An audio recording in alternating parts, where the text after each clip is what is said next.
So Dr. Peterson, you talk about this idea of ending unnecessary suffering and this idea of committing one's life to that. At a minimum. I mean, that's just the obvious thing that you could do. A lot of students, I think, accept that premise and view what they're doing as trying to eliminate or reduce unnecessary suffering, and they see activism or other forms of direct service as fulfilling that goal. Do you simply disagree with like the content of what they think, the tactic that they are using to end unnecessary suffering, or do you think that their motives or their intentions are not even the same as yours?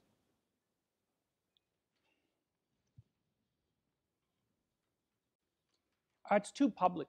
You know, there's this old saying from the New Testament about not praying in public, right? And the idea is that if you're going to commune for the higher good, you should do it in private, because otherwise you're warping your ethic in some sense by demonstrating how virtuous you are to the world. It's like, you know, you go out there with a stick and a sign on it that says, "I'm against poverty." It's like, yeah, no kidding, man. Really. Like, who's for poverty? No one's for poverty. So it's an abdication of responsibility with the mask of social virtue. You want to solve a difficult problem, is you figure out how to get along with your brother, the one you've been fighting with for 5 years, or see if you can staple your family back together. See if you can stop fighting with your girlfriend and have a relationship that lasts for more than 2 weeks. You know, it's like there are things that you should be doing in the confines of your own life that are private and humble, that would constitute genuine accomplishments, and those are the things that you should attend to. And no one's going to come along and say, "Hey, you know, good job, you're changing the world," because it's private, but it's real, and people don't do that. And so no, I don't trust the activist. I don't trust the activist ethos at all. I think everything about it is superficial and trendy and too easy, and it externalizes the blame. The evil is always elsewhere, which is a dreadful mistake to make, because the evil isn't elsewhere. That's the thing that you understand when you're wise, is the evil is not elsewhere. It's you, because you're not everything you could be.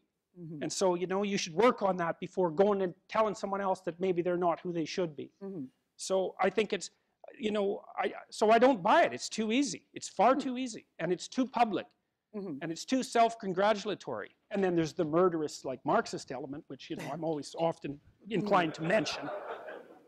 So certainly, I think you've identified certain causes where the public element of trying to do good, or the self-congratulatory version of trying to do good, could be harmful. But do you think there are cases, for instance, I'm thinking of policy, influencing policy, being a policymaker. It seems like something like that, public policy, could be used to eliminate some unnecessary suffering, but would involve a more public domain, something where you are trying to attract followers, trying to attract praise from other people. Look, if you've established yourself in the world as a credible human being, and people are asking you to enter public service because of your accomplishments, then it's time to do it.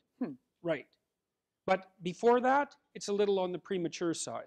And if you're just setting yourself forward as an avatar of an ideology, then there's nothing to you except, I think of it as the chattering of various forms of demons.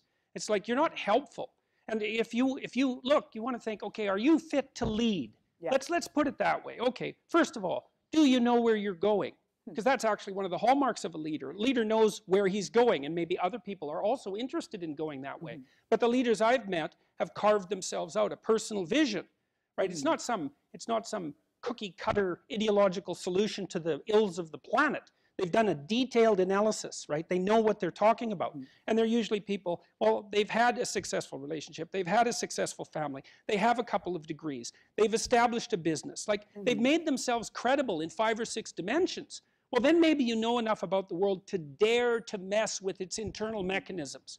And if you don't have that kind of in-depth knowledge, then you should no more work on the economic systems of Western civilization than you should try to adjust the electronic systems of your automobile, because the latter is far less complex than the former. So of course there's utility in policy formulation and in government service and in all of those sorts of things.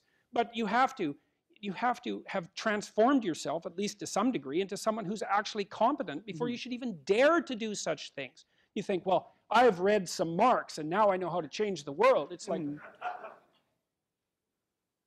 that's a very bad idea, because the probability that you're going to take something complex that doesn't work too badly and fix it with your idiotic intervention is 0. So, well put.